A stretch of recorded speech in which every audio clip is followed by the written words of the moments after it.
Question number 1 पे चलते हैं। क्वेश्चन नंबर 1 में देख के मालूम पड़ रहा है कि Br2 के साथ रिएक्शन है, अल्कीन दे रखा, नाइट्रोजन भी दे रखा। अमाइन का ब्रोमीन से तो हम कोई रिएक्शन नहीं पड़े अभी तक। तो अमाइन का अगर ब्रोमीन से कोई रिएक्शन नहीं पड़े, एक मिनट रुक जाओ यार, थोड़ा इसको एक बार ऑफ करके ऑन कर लेते तो।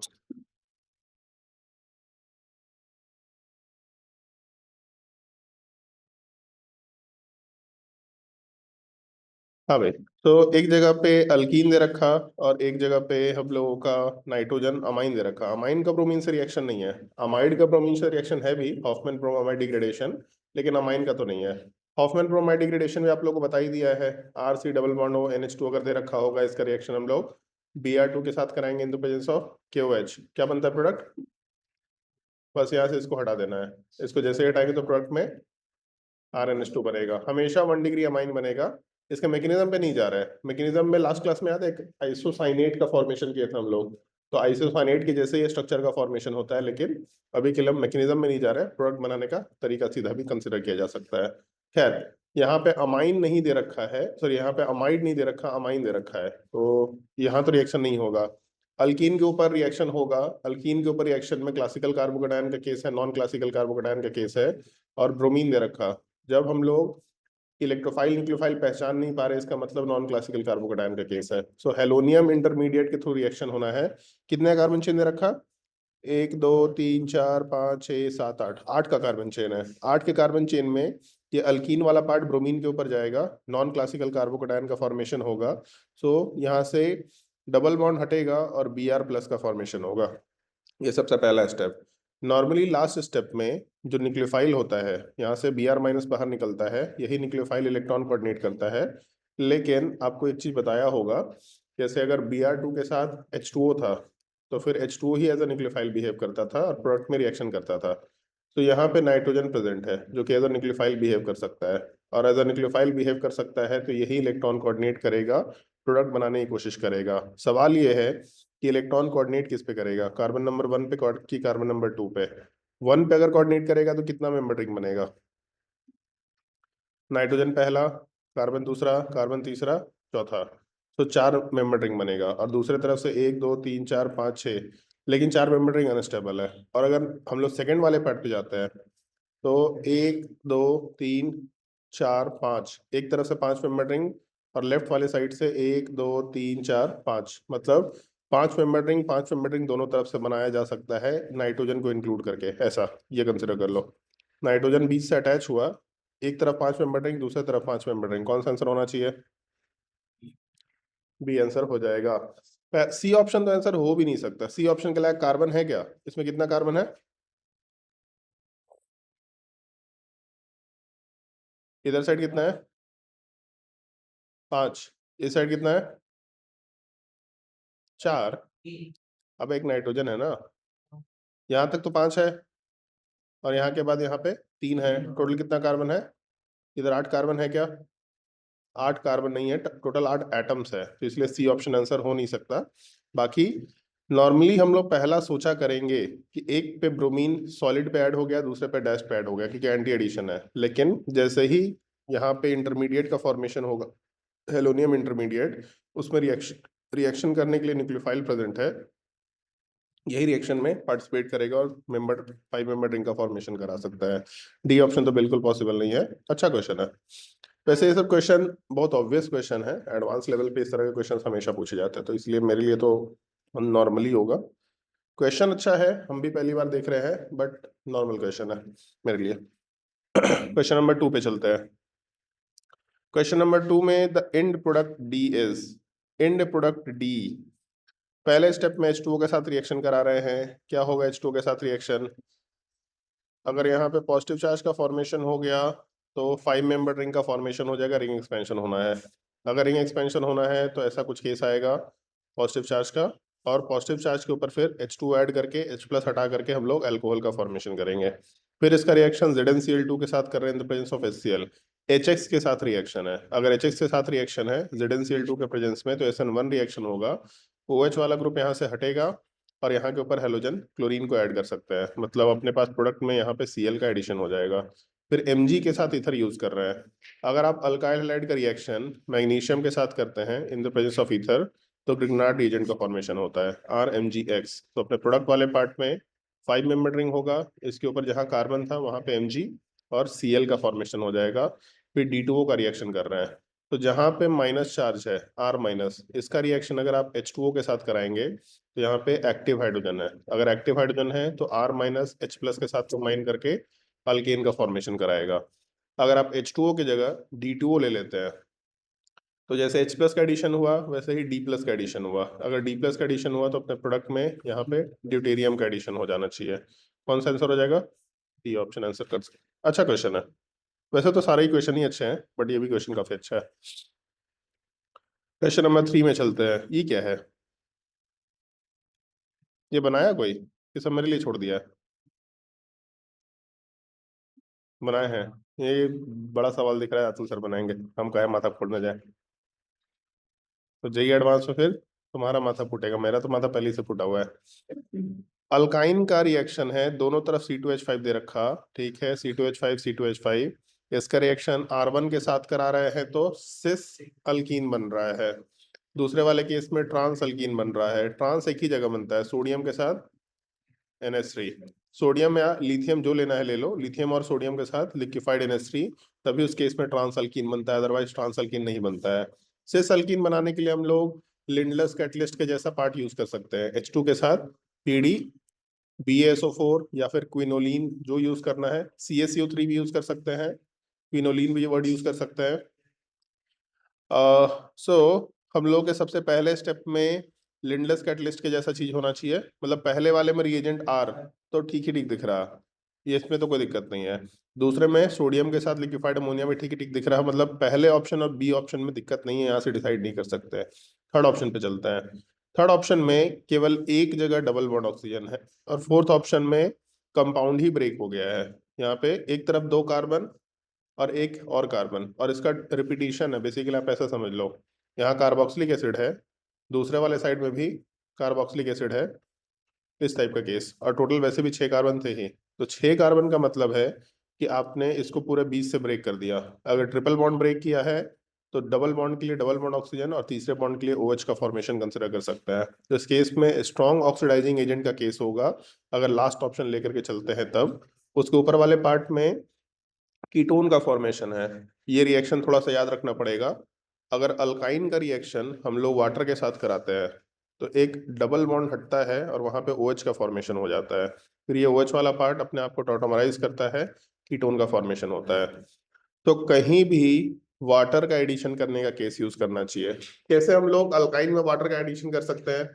अगर अल्काइन में वाटर का एडिशन सोचना है तो अल्कीन में वाटर का एडिशन सोच लो, लास्ट क्लास में हम लोग जो ऑनलाइन क्लास हुआ था उसी में सीख लिए थे इस चीज को। एक तो H2O के साथ H प्लस, एक ये केस हो सकता है जहां पे वाटर का एडिशन कर सकते हैं अल्कीन में, दूसरा केस था ऑक्सीमर्क्यूरेशन डीमर्क्यूरेशन, और तीसरा केस था हाइड्रोबोरेशन ऑक्सीडेशन, तीनों में हम लोग वाटर का एडिशन कर सकते हैं। तो अगर अल्कीन में तीनों में वाटर का एडिशन कर सकते हैं तो सेम चीज अल्काइन के लिए भी वर्क करेगा। अगर अल्काइन के लिए वर्क करेगा तो वाटर का एडिशन करना है, बस मार्कोवनिकोव रूल फॉलो करना है, एंटी मार्कोवनिकोव रूल फॉलो करना है, इसका बस ध्यान रखना है। और ऊपर वाले में अगर अल्कीन है तो कार्बोकेटायन रीअरेंजमेंट का केस है, लेकिन अल्काइन में कार्बोकेटायन रीअरेंजमेंट का भी केस निकल के नहीं आता है, तो ये दोनों के दोनों हम लोग आराम से वाटर के एडिशन में जा सकते हैं। लेकिन एक चीज बस ध्यान रखना है, अगर H2O का एडिशन करते हैं H प्लस के प्रेजेंट में, तो फिर हम लोगों को इसका बस ध्यान रखना है कि यहाँ पे एक Hg2 प्लस भी होना चाहिए एज ए कैटलिस्ट, मतलब अल्काइन में अगर आपको वाटर का एडिशन करना है तो H प्लस तो एज ए कैटलिस्ट होगा, साथ ही साथ Hg2 प्लस जैसे HgSO4 हो गया, इसको भी एज ए कैटलिस्ट डालना पड़ेगा। कहीं कहीं इसका नाम भी दिया जाता है, this is called as Kucherov reaction, but इस नाम को हम लोग को याद रखने की जरूरत नहीं है, एनसीईआरटी में नाम नहीं दे रखा। खैर, अगर अल्काइन होगा तो एक पाई बॉन्ड हटेगा, एक अल्कोहल का एडिशन होगा, फिर यहाँ से कंपाउंड अपने आप को टॉटोमराइज करेगा, टॉटोमराइज करके डबल बॉन्ड ऑक्सीजन का फॉर्मेशन करेगा, मतलब कीटोन का फॉर्मेशन करेगा। ऐसा ही यहाँ पे दिख रहा है कीटोन का फॉर्मेशन। तो अगर कीटोन का फॉर्मेशन है और किसी एक पाई बॉन्ड वाले कार्बन के ऊपर है, इसका मतलब हम लोग सही गेस कर रहे हैं। हम कैसे गेस कर पा रहे हैं? क्योंकि हमको पता है कि भाई इतना ज्यादा पॉसिबिलिटी ही नहीं है। अल्काइन में रिएक्शन ही गिना चुना 5-6 है, और उसमें भी हम लोग को डबल बॉन्ड ऑक्सीजन बनाना है, और उसमें भी एक ही तरफ बनाना है। अगर एक तरफ बनाना है तो वाटर का एडिशन ही एक केस हो सकता है। अगर दोनों तरफ डबल बॉन्ड ऑक्सीजन बनाना होता, मान लो ऐसा केस होता कि दोनों जगह डबल बॉन्ड ऑक्सीजन होता, तो हम लोग इस तरीके से बॉन्ड को ब्रेक करते कि यहाँ ट्रिपल बॉन्ड ब्रेक ना होकर के केवल यहाँ पे डबल बॉन्ड ब्रेक होता। अगर केवल डबल बॉन्ड ब्रेक होता तो फिर डबल बॉन्ड ऑक्सीजन का फॉर्मेशन होता, ऐसा आराम से गेस किया जा सकता था। जब तीसरा बॉन्ड ब्रेक होता है तब जाके फिर वापस एक और OH ग्रुप का फॉर्मेशन होता है। सो स्ट्रॉन्ग ऑक्सीडाइजिंग एजेंट का केस ले नहीं सकते क्योंकि पूरा बॉन्ड ब्रेक होना है, ये तो हो ही नहीं सकता। दूसरा, दोनों तरफ डबल बॉन्ड ऑक्सीजन नहीं होना है, मतलब ऑक्सीडेशन का भी केस नहीं ले सकते। तब अपने पास डबल बॉन्ड ऑक्सीजन बनाने का डायरेक्ट तरीका सोचना मुश्किल होता है कि अल्कोहल के थ्रू हम लोग या वाटर के एडिशन पे बना रहे हैं, लेकिन एक दो क्वेश्चन सॉल्व करते करते ये रिकैप हो जाता है, कोई दिक्कत नहीं है। चलो चलते आगे हम लोग। तो थर्ड ऑप्शन में हम लोग का रिएक्शन वही दे रखा है, GSO4 वाला ही पार्ट दे रखा है। हम लोग H2O का एडिशन करेंगे H प्लस के प्रेजेंस में, in the presence of Hg2 plus as a catalyst. और लास्ट ऑप्शन में हम लोग रिडक्टिव ओजोलिसिस नहीं करा सकते क्योंकि रिडक्टिव में तीसरा बॉन्ड ब्रेक नहीं होगा, हम लोग को कार्बोक्सिलिक एसिड चाहिए, मतलब ऑक्सीडेटिव ओजोलिसिस का केस है। ऑप्शन बी आंसर कंसिडर करेंगे। ठीक है, रिएजेंट प्रैक्टिस के लिए अच्छा क्वेश्चन है। देखने में बस भारी लग रहा है बट एक्चुअली भारी कुछ है नहीं। कोई दिक्कत है इसमें? क्वेश्चन नंबर 4 में चलते हैं। क्वेश्चन नंबर 4 वाले पार्ट में सोडियम ड्राई इथर। तो अच्छा जी, एक चीज बताओ, ब्रोमीन का बॉन्ड ब्रेक करेगा, क्लोरीन का बॉन्ड ब्रेक करेगा? ब्रोमीन का बॉन्ड ब्रेक करेगा, क्लोरीन का? किसका बॉन्ड स्ट्रेंथ पुअर होता है, ब्रोमीन का कि क्लोरीन का? किसका बॉन्ड स्ट्रेंथ पुअर होता है, कार्बन ब्रोमीन का, कार्बन क्लोरीन का? बॉन्ड स्ट्रेंथ कैसे कंपेयर करते हैं? बॉन्ड लेंथ से। किसका बॉन्ड लेंथ ज्यादा होगा? दोनों में बॉन्ड ऑर्डर 1 है, तो लंबा एटम या बड़ा एटम बड़ा बॉन्ड बनाएगा, तो पहले का बॉन्ड लेंथ ज्यादा होगा एज कम्पेयर टू दूसरा। और बॉन्ड लेंथ जितना बड़ा होता है बॉन्ड स्ट्रेंथ उतना ही कम होता है। इसका मतलब 2 का बॉन्ड स्ट्रेंथ ज्यादा होगा एज कम्पेयर टू 1। अगर आप यहाँ पे रिएक्शन कराने की कोशिश करेंगे तो ब्रोमीन और कार्बन के बीच में मैग्नीशियम आ जाएगा, मतलब यहाँ पे अपने पास प्रोडक्ट के फॉर्मेशन में कार्बन के ऊपर माइनस चार्ज, बीच में मैग्नीशियम Br। लेकिन एक प्रॉब्लम है, ये कंपाउंड के अंदर नेगेटिव चार्ज है, मतलब न्यूक्लियोफाइल है, और इसी कंपाउंड के अंदर एक और कार्बन है जिसपे SN2 रिएक्शन हो सकता है। तो अगर ब्रोमीन के तरफ ग्रिग्नार्ड रिएजेंट बन भी गया तो भी प्रॉब्लम ये है कि हमारे पास इंट्रामोलिकुलर रिएक्शन की पॉसिबिलिटी है। इस स्टेटमेंट को ध्यान रखना चाहिए। ग्रिग्नार्ड रिएजेंट तब नहीं बनता जब जब रिएक्शन के अंदर या रिएक्टेंट के अंदर ही फर्दर रिएक्शन की पॉसिबिलिटी है। तो यहाँ पे रिएक्शन में रिएक्टेंट के अंदर फर्दर रिएक्शन की पॉसिबिलिटी है। जैसे ही ग्रिग्नार्ड रिएजेंट बना, सेल्फ कंजम्पशन में चला जाएगा, नेगेटिव चार्ज इलेक्ट्रॉन कोऑर्डिनेट करके यहाँ से क्लोरीन को हटाएगा। पहला एटम, दूसरा एटम, तीसरा एटम, चौथा एटम, पांचवा। पहला एटम पांचवें से अटैच होगा, तो ऐसा कुछ कंसिडर कर सकते हैं 5 मेंबर रिंग का फॉर्मेशन। और पांचवें एटम से जस्ट पहले वाले कार्बन पे एक CH3 ग्रुप है, उससे कोई फर्क नहीं पड़ रहा, 5 मेंबर रिंग और कहीं पे एक मिथाइल ग्रुप डाल दिया, तो पहले वाले स्टेप में ये 5 मेंबर रिंग का फॉर्मेशन कंसिडर कर सकते हैं। फिर हम लोग दूसरा रिएक्शन करा रहे हैं Br2 के साथ इन द प्रेजेंस ऑफ HNO। कहाँ पे रिएक्शन होगा? तो ब्रोमीन 3 डिग्री वाले पार्ट पे रिएक्शन करेगा, मतलब 5 मेंबर रिंग के 3 डिग्री वाले पार्ट पे ब्रोमीन का एडिशन होगा। अब इसके बाद हम लोग जो रिएक्शन करा रहे हैं बड़ा इंटरेस्टिंग चीज है। देख के लग रहा है कि C2H5O माइनस है, बट आप लोगों के नोट्स कॉपी में कभी ऐसा क्वेश्चन कराया हुआ है, this is alcohol, this is base. तो यहाँ पे एल्कोहलिक बेस दे रखा है, एल्कोहलिक बेस के साथ अगर हीटिंग दे रखा है मतलब E2 एलिमिनेशन का केस है। तो कभी कभी वर्ड एल्कोहलिक ना दे करके अल्कोहल रिप्रेजेंटेशन में डाल रखा होगा। अगर अल्कोहल नीचे रिप्रेजेंटेशन में डाल रखा है तो भी आपको दिखना चाहिए एल्कोहलिक बेस का केस है। अगर अल्कोहलिक बेस है तो आराम से E2 एलिमिनेशन में डीहाइड्रोहेलोजिनेशन कराएंगे, ब्रोमीन हटेगा, और क्या होगा? इधर से हटाए हम लोग, हाइड्रोजन किधर से हटाए? एक जगह से तो ब्रोमीन हटना है। दूसरा, ये अल्फा कार्बन है, इससे अटैच्ड दोनों बीटा कार्बन सेम है, ये ऊपर वाला बीटा कार्बन डिफरेंट है। तो फिर अगर यहाँ से छटाएंगे तो डबल बॉन्ड ज्यादा स्टेबल दिखाई दे रहा, इसका मतलब यहीं पे प्रोडक्ट का फॉर्मेशन होना चाहिए। यहाँ से छट करके ये डबल बॉन्ड का फॉर्मेशन कंसिडर किया जा सकता है। ये अल्कीन का फॉर्मेशन हो जाएगा एज अ मेजर प्रोडक्ट। कौन सा ऑप्शन आना चाहिए? ऑप्शन भी कंसिडर कर सकते हैं। अच्छा क्वेश्चन है, इसको ध्यान रखना। अगर ग्रिग्नार्ड रिएजेंट बनता है लेकिन कंपाउंड के अंदर कोई ऐसा साइट है जो वापस से रिएक्शन कर जाएगा, तो ग्रिग्नार्ड रिएजेंट सेल्फ कंजम्पशन में कंज्यूम हो जाएगा। बेसिकली ग्रिग्नार्ड रिएजेंट नहीं बनेगा, ये डायरेक्टली बोल सकता है। क्वेश्चन नंबर 4 के बाद क्वेश्चन नंबर 5 बहुत बड़ा क्वेश्चन है यार। इतना बड़ा बड़ा क्वेश्चन काहे दे दिया? A compound A has molecular formula C5H9Cl, degree of unsaturation कितना होगा? इसमें क्लोरीन जो है, इस क्लोरीन को हाइड्रोजन के जैसा कंसिडर कर लिया, तो C5H10, CnH2n मतलब अल्कीन के जैसा फॉर्मूला है। Degree of unsaturation 1। अगर 1 होगा तो आइदर एक रिंग हो सकता है या फिर, तो एक चीज देखिए यहाँ पे, कंपाउंड ए का पूछा है which of the following structure is that of A, सब जगह रिंग दिया है, तो एक अनसैचुरेशन तो वैसे ही कवर्ड है, दिमाग ही लगाने की जरूरत नहीं है। कहीं पे कार्बन ज्यादा भी है क्या? पहले वाले 5 कार्बन, 5 कार्बन, 5 कार्बन, 6 कार्बन, ये ऑप्शन तो वैसे रिजेक्ट हो गया। It does not react with bromine in carbon tetrachloride, ये पूरा कंपाउंड ब्रोमीन के साथ रिएक्शन नहीं कर रहा। तो सबसे पहला चीज, अगर डिग्री ऑफ अनसैचुरेशन 1 है, इसका मतलब हमारे पास दो पॉसिबिलिटी है, आइदर एक रिंग हो सकता है या फिर एक डबल बॉन्ड हो सकता है। लेकिन इसमें बोल दिया कि हम लोग जैसे ही इसका रिएक्शन Br2 के साथ कराते हैं इन द प्रेजेंस ऑफ CCl4, तो ये कंपाउंड रिएक्शन नहीं करता है। अगर पाई बॉन्ड होगा तो रिएक्शन कर जाएगा, अगर रिंग होगा तो रिएक्शन नहीं करेगा। इसका मतलब एक चीज है कि डबल बॉन्ड तो नहीं है, ये हम लोग रिजेक्ट कर दिया है। ऑल्दो देखो दोनों चीज है, इसलिए हम बोलते हैं कि ऑर्गेनिक केमिस्ट्री में हमेशा क्वेश्चन पढ़ते ही ऑप्शन पर नजर डालो। ऑप्शन पर नजर डाला तो degree of unsaturation already covered है, तो इस स्टेटमेंट का कोई सेंस बच नहीं जाता है, इस स्टेटमेंट को तुरंत इग्नोर कर दिया।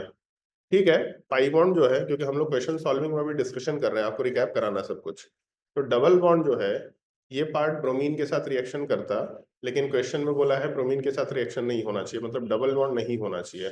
तो एक पॉसिबिलिटी होगा कि डबल बॉन्ड तो नहीं होगा, रिंग होगा। अभी में हम ऑप्शन पे नहीं जा रहे हैं, तो अभी इतना तो पता चल गया कि रिंग है, लेकिन अगर ऑप्शन पे चले गए होते तो देख के पता चल गया रिंग तो है, डबल बॉन्ड मतलब नहीं होना चाहिए। तो जैसे ही सेकेंड स्टेटमेंट पढ़ा, अच्छा हाँ ठीक है, डज नॉट रिएक्ट मतलब रिंग का केस कंफर्म हो गया।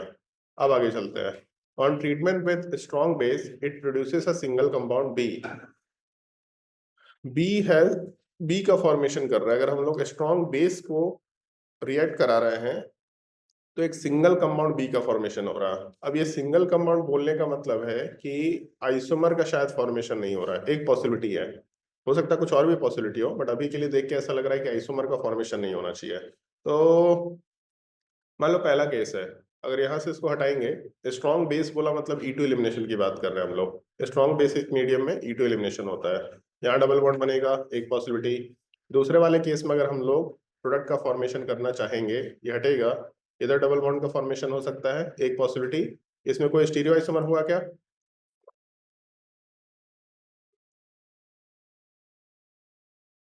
जब भी कभी रिंग का केस होगा तो हमेशा सारी पॉसिबिलिटी बना के देखना, ये मत सोचना कि दोनों कार्बन तो सेम ही है, सेम ही प्रोडक्ट बनाएगा। स्टीरियो आइसोमर का सवाल आ गया तो हर जगह से प्रोडक्ट बना के देखो। पूरे कंपाउंड में एक ही कैरल सेंटर है, ये दोनों के दोनों एक दूसरे का मिरर इमेज है। एक कैरल सेंटर मतलब ऑप्टिकली एक्टिव, दूसरा भी ऑप्टिकली एक्टिव, दोनों एक दूसरे का मिरर इमेज है, इसका मतलब दो प्रोडक्ट होगा। तीसरे वाले केस में अगर जाते हैं तो यहाँ तो स्ट्रक्चरल आइसोमर ही दो दिख रहा है, ये हटेगा तो इधर भी डबल बॉन्ड बन सकता है, इधर भी डबल बॉन्ड बन सकता है। तो ओवरऑल तो देख के ऐसा ही मालूम पड़ रहा है कि ऑप्शन ए आंसर होना चाहिए, बट फिर भी चलो ट्राई करके देखते हैं आगे। B has a molecular formula C5H8। C5H8 तो वैसे भी होना चाहिए क्योंकि एक रिंग था और एक डबल बॉन्ड बन गया, हेलोजन हटना भी है, तो यहाँ से भी हम लोग समझ सकते हैं। On treatment with strong base, strong base का ट्रीटमेंट करेंगे तो E2 एलिमिनेशन होगा, मतलब डीहाइड्रोहेलोजनेशन होगा, हेलोजन हटेगा और एक हाइड्रोजन भी हटेगा। वो अपने को फॉर्मूले में दिख भी रहा है कि यहाँ से हेलोजन हट चुका और हाइड्रोजन भी एक कम हो गया। B has a molecular formula C5H8, ठीक है, and reacts with bromine in carbon tetrachloride. Alkene का फॉर्मेशन हो गया तो कार्बन टेट्राक्लोराइड में रिएक्शन कर जाएगा, अब कोई दिक्कत नहीं है, ठीक है, ये स्टेटमेंट भी सही है। Ozonolysis of B produces a compound C which has a molecular formula C5H8O2। ये बड़ा इंटरेस्टिंग चीज है, मतलब स्टीरियोकेमिस्ट्री का सवाल नहीं है। यहाँ पे हम लोग जो सिंगल कंपाउंड की बात कर रहे थे, वो सिंगल कंपाउंड वाले पार्ट में चलो अच्छा क्वेश्चन हो जाएगा फिर। स्टीरियो केमिस्ट्री के बिना ही बोला है हम लोग, इसमें स्टीरियो केमिस्ट्री कंसिडर कर रहे हैं बट स्टीरियो केमिस्ट्री यहाँ पे फेल कर जा रहा है। पहले वाले केस में कितना कंपाउंड बनेगा अगर एलिमिनेशन करेंगे तो? केवल स्ट्रक्चरल प्रोडक्ट, स्टीरियो आइसोमर नहीं। यहाँ से क्लोरीन हटेगा, फिर बगल वाले से हाइड्रोजन हटेगा, एक ही प्रोडक्ट बनना चाहिए। दूसरे वाले केस में अगर केवल स्ट्रक्चरल प्रोडक्ट की बात करें, स्टीरियो की बात ना करें, तो दोनों कार्बन सेम है। कहीं से भी आप डबल बॉन्ड को, सॉरी कहीं से भी H हटाएंगे तो डबल बॉन्ड का फॉर्मेशन आसानी से किया जा सकता है। 4 मेंबर रिंग और इस 4 मेंबर रिंग वाले पार्ट में एक जगह डबल बॉन्ड। तीसरे वाले केस में अगर आप प्रोडक्ट बनाएंगे तो यहाँ पे 2 बीटा कार्बन है, इसका मतलब यहाँ 2 प्रोडक्ट तो आएगा ही आएगा। इसका मतलब ये ऑप्शन तो पक्का रिजेक्ट होने वाला, कोई दिक्कत नहीं है। अब लास्ट ऑप्शन को पढ़ के हम कैसे डिसाइड किए क्या है स्टीरियो आइसोमरिज्म का सवाल नहीं है, उसमें ये देखो, Organolysis of B produces a compound C which has a formula C5H8O2। आपको ओजोनलिसिस करने पे एक ही कंपाउंड मिलेगा जिसमें 5 कार्बन होना चाहिए, टोटल ही 5 कार्बन है। अगर इसमें ओजोनलिसिस कराएंगे तो फिर 4 कार्बन बच जाएगा और एक तरफ एक और कार्बन मिलेगा, मतलब 2 कंपाउंड मिलेगा। लेकिन हम लोगों को नहीं चाहिए ऐसा, हम लोग को ऐसा कंपाउंड चाहिए जिसमें 5 कार्बन भी हो और 2 ऑक्सीजन हो। अगर दूसरे को ब्रेक करेंगे तो एक ही कंपाउंड को हम लोग कंसिडर भी कर रहे हैं, इसमें 5 कार्बन भी रहेगा और 2 ऑक्सीजन भी आ जाएगा। इसका मतलब ऑप्शन बी आंसर होना चाहिए। इसीलिए स्टीरियो केमिस्ट्री का सवाल नहीं रहा होगा, क्योंकि स्टीरियो केमिस्ट्री के बेसिस पे तो हम लोग ऑप्शन बी को भी रिजेक्ट कर दिए थे। ऑप्शन सी तो वैसे ही रिजेक्टेड है, तो बात ही नहीं कर सकते। तो ये जो सेकंड स्टेटमेंट है, it produces a single compound, इसमें हम लोगों का ऑप्शन बी वाला, सॉरी ऑप्शन सी रिजेक्ट हो गया। मॉलिक्यूलर फॉर्मूले से ऑप्शन डी रिजेक्ट हो गया। ए और बी वाले पार्ट को ओजोनलिसिस के बेसिस पर लोग ब्रेक कर लिया है। बाकी ये जो ब्रोमीन के साथ रिएक्शन कर रहा है, ये इन्फॉर्मेशन दे या इन्फॉर्मेशन ना दे, इस क्वेश्चन में कोई फायदा होगा नहीं, उसके बिना भी हम लोग क्वेश्चन सॉल्व कर ले रहे हैं। लेकिन हाँ ये है कि इन्फॉर्मेशन दिया है तो हम लोग को रिकैप हो गया कि ब्रोमीन के साथ रिएक्शन अगर आप कार्बन टेट्राक्लोराइड मतलब CCl4 में करते हैं तो फिर हम लोगों के पास बगल वाले कार्बन के ऊपर हाइड्रोजन का एडिशन हो जाता है। समझे? कोई दिक्कत? बड़ा क्वेश्चन नहीं है, सब आसानी क्वेश्चन है। नेक्स्ट क्वेश्चन में चलता है। कंपाउंड क्या है? C8H8O। C8H8 degree of unsaturation कितना होगा?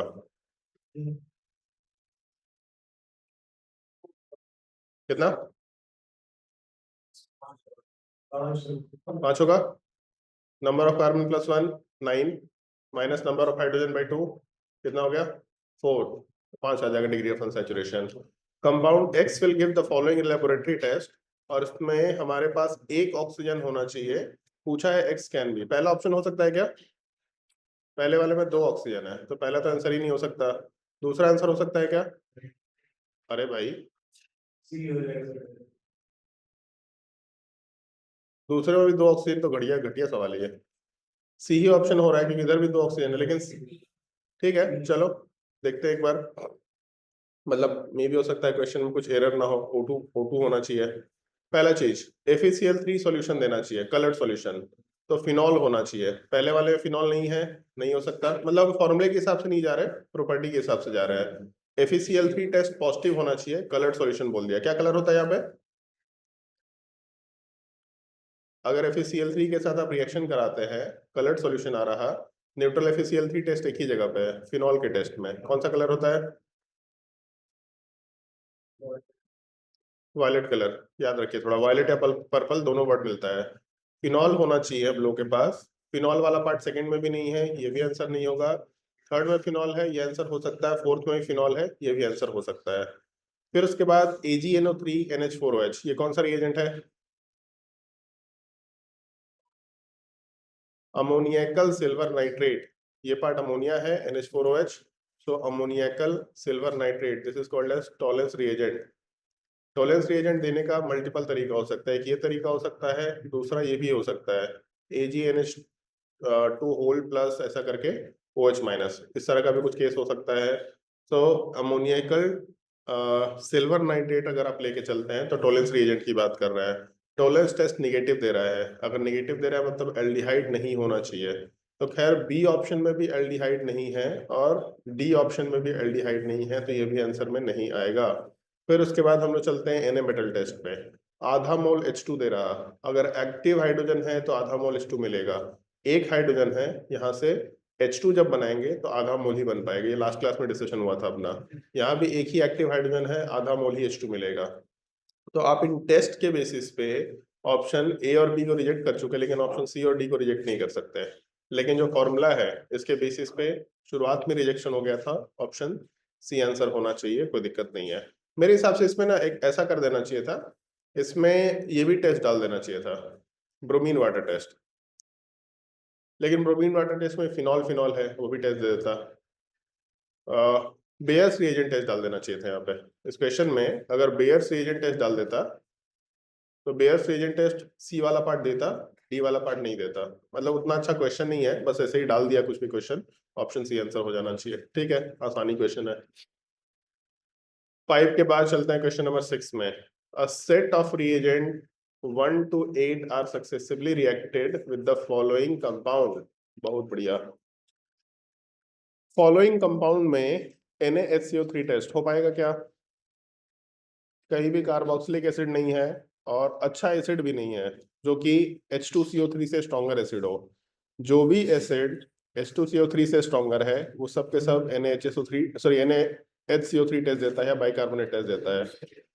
इसको हम लोग फिजिबिलिटी ऑफ रिएक्शन में पढ़ेंगे भी। इसका मतलब पहला ऑप्शन तो रिजेक्ट होगा, ये टेस्ट नहीं आने वाला है। 2,4 DNP टेस्ट हो सकता है क्या? एक जगह कीटोन है तो 2,4 DNP टेस्ट तो होगा। चलो सेकंड ऑप्शन तो निकल के आ रहा। Na-metal टेस्ट हो सकता है क्या? यहाँ पे एसिडिक हाइड्रोजन है या एक्टिव हाइड्रोजन है, यहाँ भी एक्टिव हाइड्रोजन है तो Na-metal टेस्ट भी निकल के आएगा। AgNO3 प्लस OH, यहाँ से आप वो निकाल सकते हैं, क्या बोलते हैं, टॉलरेंस टेस्ट टाइप का केस निकाल सकते हैं। टॉलरेंस टेस्ट हो सकता है क्या? टॉलरेंस टेस्ट पॉसिबल है?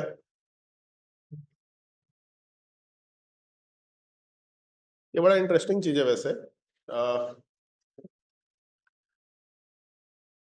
यहाँ जो कंपाउंड दिया है, ये कंपाउंड जो दे रखा है, कहने को तो डबल बॉन्ड के ऊपर OH है, लेकिन ये कंपाउंड इस फॉर्मेट में रहना थोड़ी चाहेगा। ये तो अपने आप को टॉटमराइज करके एल्डिहाइड में कन्वर्ट कर लेगा। अगर एल्डिहाइड में कन्वर्ट करेगा तो टॉलरेंस टेस्ट तो निकल के आएगा ही आएगा। इसका मतलब फोर्थ टेस्ट भी निकल के आने वाला है। अच्छा क्वेश्चन है ये। फेलिंग सॉल्यूशन टेस्ट एक बार चेक कर लेना कि फेलिंग सॉल्यूशन टेस्ट अगर हम लोग लेते भी हैं तो फेलिंग सॉल्यूशन टेस्ट में कोई प्लसएम ग्रुप और बेंजल्डिहाइड नहीं होना चाहिए। अगर यहाँ पे डबल बॉन्ड ऑक्सीजन बनाते हैं आप तो फिर बेंजल्डिहाइड का केस नहीं है, मतलब बेंजीन इससे डायरेक्टली अटैच नहीं है, थोड़े से डिस्टेंस पे है। इसीलिए फेलिंग सॉल्यूशन टेस्ट भी आराम से निकाला जा सकता है, कोई दिक्कत नहीं है। कॉपर क्लोराइड NH4OH, अगर आपको याद हो एक दिन हम लोग प्रैक्टिकल ऑर्गेनिक केमिस्ट्री का बुकलेट पलट रहे थे तो उसमें बताया था टर्मिनल अल्काइन का टेस्ट कंसिडर किया जा सकता है, अल्काइन का टेस्ट कंसिडर किया जा सकता है। अल्काइन में 3 टेस्ट था, कुछ याद आ रहा है? याद रखा करो यार थोड़ा, कुछ कुछ तो।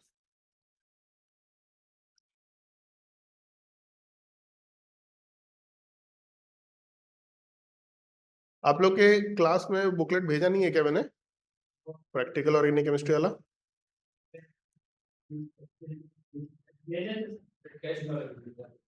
हाँ तो टेस्ट वाले ही तो, और कौन सा बोल रहे पे? थोड़ा सा पढ़िए उसको। हाँ भेजे थे आपके ग्रुप में, हमको याद आ रहा है, इसी नाम से था, है ना?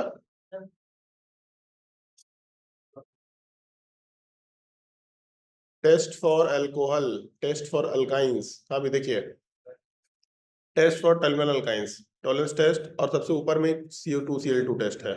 बताया हुआ था, कोकिला टेस्ट बोलते हैं इसको हम लोग, याद आ रहा है कुछ? बताया हुआ तो है ही। तो टर्मिनल अल्काइन के आइडेंटिफिकेशन का टेस्ट है। आपको पूरा टेस्ट याद नहीं रखना है, लेकिन कम से कम रिएजेंट याद रखना है। CO2 Cl2 के साथ NH4OH, क्या प्रोडक्ट बन रहा है उससे भी मतलब नहीं है, लेकिन रेड प्रिसिपिटेट बन रहा है, बस इससे मतलब रखो, that is more than sufficient. So अपने स्ट्रक्चर में इस वाले बुकलेट को एक बार जरूर रीड कर लो, कुछ कुछ तो आपको याद हो गया है, जैसे एनहाइड्रस ZnCl2 टेस्ट याद हो गया है, ब्रोमीन वाटर टेस्ट याद हो गया है, टॉलरेंस टेस्ट भी आपको याद हो जाएगा। लेकिन कुछ कुछ टेस्ट ऐसे हैं जो उतना फ्रिक्वेंटली यूज नहीं होगा, उन सबको तो आप कम से कम याद कर लो, ज्यादा बेटर है, अपने पास लिख लेना। चलो चलते हैं अपने डिस्कशन में। तो अगर आप CO2 Cl2 के साथ NH4OH का रिएक्शन करा रहे हैं तो यहाँ टर्मिनल अल्काइन जो दे रखा ये रिएक्शन कर जाएगा, ये भी टेस्ट मिलने वाला है। ब्रोमीन वाटर टेस्ट, अल्काइन वाला पार्ट ब्रोमीन वाटर टेस्ट देगा, और यहाँ पे अल्कीन वाला पार्ट भी ब्रोमीन वाटर टेस्ट कंसिडर किया जा सकता है। ऑल्दो ये अपने आप को कीटोन में कन्वर्ट कर लेगा, एल्डिहाइड में कन्वर्ट कर लेगा, लेकिन फिर भी दोनों में से कोई एक ना एक जगह तो रिएक्शन होना ही है, तो कोई दिक्कत नहीं है। 7th मिलेगा NaNO3 प्लस HCl, ये क्या करेगा?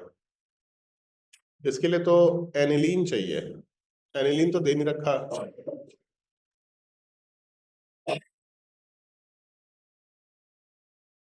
ठीक है, option D, all reagent except 1 and 8। 1 test नहीं मिल रहा था और 8 वाला टेस्ट नहीं मिल रहा था, क्योंकि इसके लिए एक ही जगह ऑप्शन है, इसके लिए रिएक्शन में NH2 होना चाहिए और वही 1 डिग्री NH2 होना चाहिए, मतलब अमाइन होना चाहिए। तो इसीलिए 8th टेस्ट नहीं मिल पा रहा, 1 वाला पार्ट नहीं मिल पा रहा, ऑप्शन 1 और 8 के अलावा बाकी सारा टेस्ट देगा, ऑप्शन डी आंसर होना चाहिए। अच्छा क्वेश्चन है, सारा टेस्ट कवर हो गया ऑलमोस्ट, मतलब अल्कोहल का भी टेस्ट कवर हो गया, एल्डिहाइड कीटोन का भी कवर हो गया, टॉलेंस टेस्ट भी कवर हो गया, फेलिंग सॉल्यूशन टेस्ट भी कवर हो गया, ब्रोमीन वाटर भी कवर हो गया, एनीमेटल टेस्ट भी कवर हो गया, CO2 Cl2 टेस्ट भी कवर हो गया। क्वेश्चन नंबर 7 के बाद चलता है क्वेश्चन नंबर 8 पे। Total number of stereoisomer possible for the molecule A will be. ये हम सॉल्व नहीं करेंगे, आपको खुद से सॉल्व करना है। इसका आंसर हम देख लेते हैं क्या आंसर आएगा। वैसे तो आंसर हम ही बना सकते हैं, देखने की क्या जरूरत है।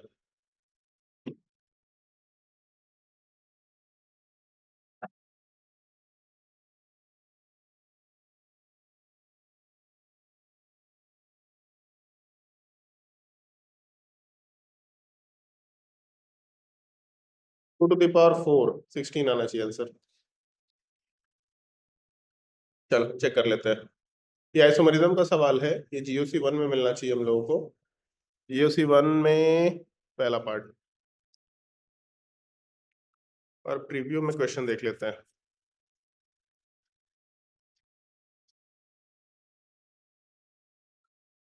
पहला ही क्वेश्चन है ना, 1.39।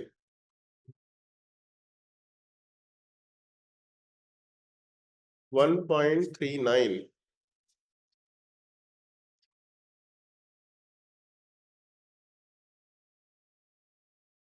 अरे 8 ही आंसर है पे। क्या कहाँ पे?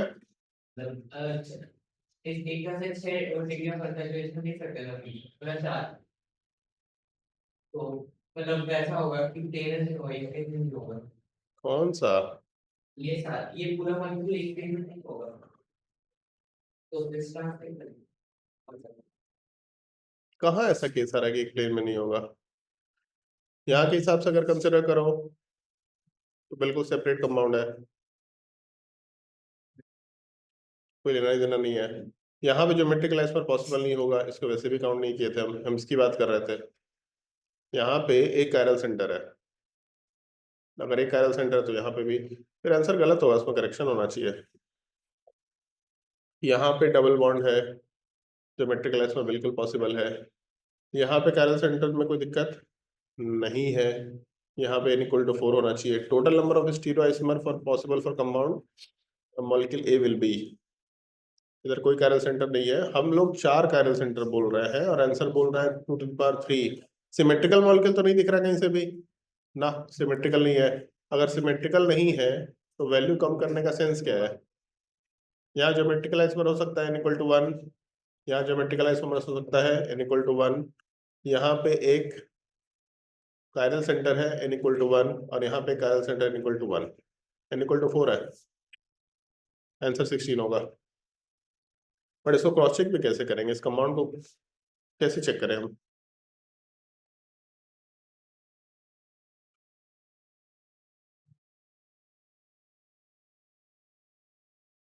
जिसने भी इस क्वेश्चन का आंसर बनाया है उसने गड़बड़ी कर दिया है, उसमें इसको काउंट शायद नहीं किया है या इसको काउंट नहीं किया है। आइदर ये है प्रॉब्लम, नहीं तो ऐसा मे भी हो सकता है कि क्वेश्चन में इधर कुछ हो ऐसा। बट कैसे क्रॉस चेक करें इसको क्रॉस चेक करने का कोई तरीका तो है नहीं।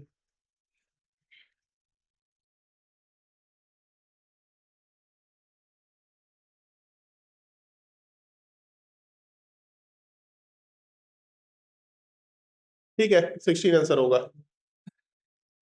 16 के हिसाब से कैलकुलेशन कर लेंगे, आंसर में मेरे हिसाब से करेक्शन होना चाहिए, इसका आंसर 16 होगा, क्योंकि और कोई पॉसिबिलिटी नहीं है। यहाँ पे ज्योमेट्रिकल आइसोमर बिल्कुल पॉसिबल है, कोई तकलीफ नहीं है। यहाँ पे एक कायरल सेंटर है, ज्योमेट्रिकल आइसोमर तो नहीं बट ऑप्टिकल आइसोमर बिल्कुल पॉसिबल है, कोई तकलीफ नहीं है। दूसरा यहाँ पे डबल बॉन्ड है, ज्योमेट्रिकल आइसोमर बिल्कुल पॉसिबल है, कोई तकलीफ नहीं है। और यहाँ पे एक कायरल सेंटर है, कोई तकलीफ नहीं है। n = 4 आएगा ही आएगा, 16 आंसर होना चाहिए। टॉटमराइजेशन का कोई केस है नहीं,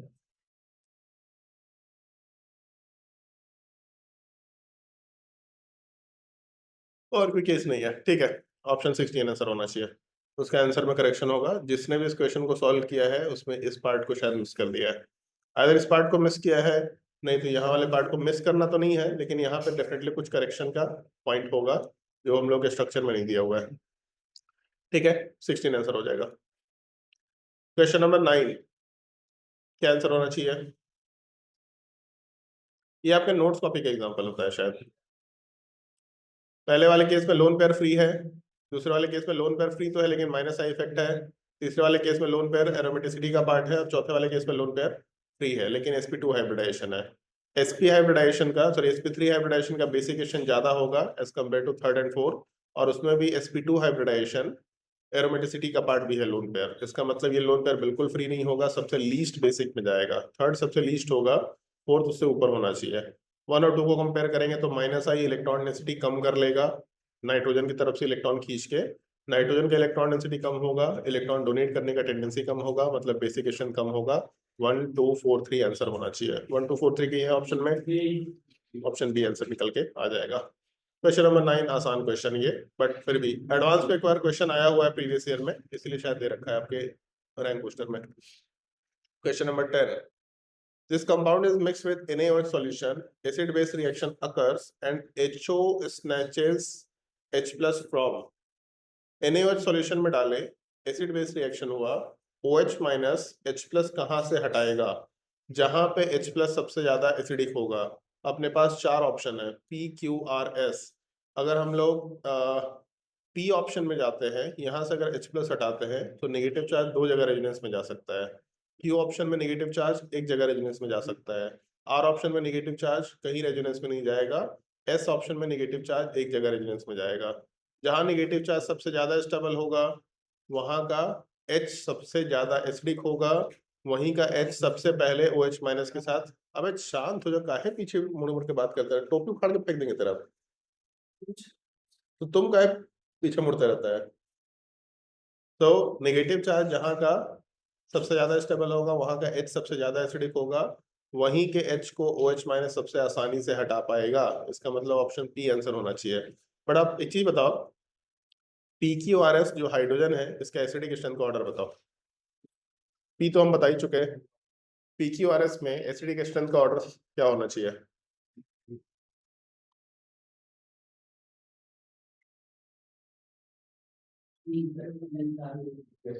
सबसे पहले P, उसके बाद सबसे लोएस्ट कौन सा होगा? R सबसे लोएस्ट होगा क्योंकि नेगेटिव चार्ज स्टेबल ही नहीं है। अब बताओ सेकंड नंबर पे क्या आएगा? क्यों?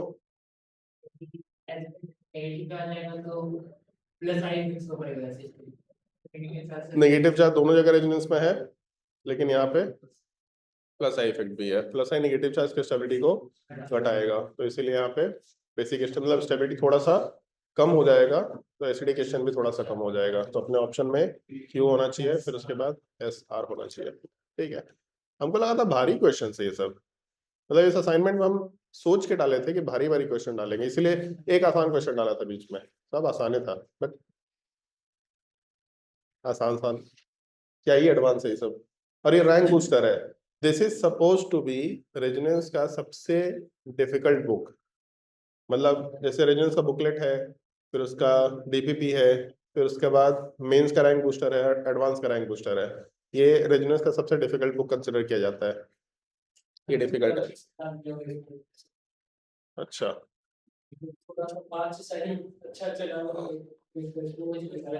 है कुछ अच्छे क्वेश्चन भी हैं, लेकिन क्योंकि आप लोग पढ़ रखे थे इसलिए आप लोगों को दिक्कत नहीं होगा। चलो खैर।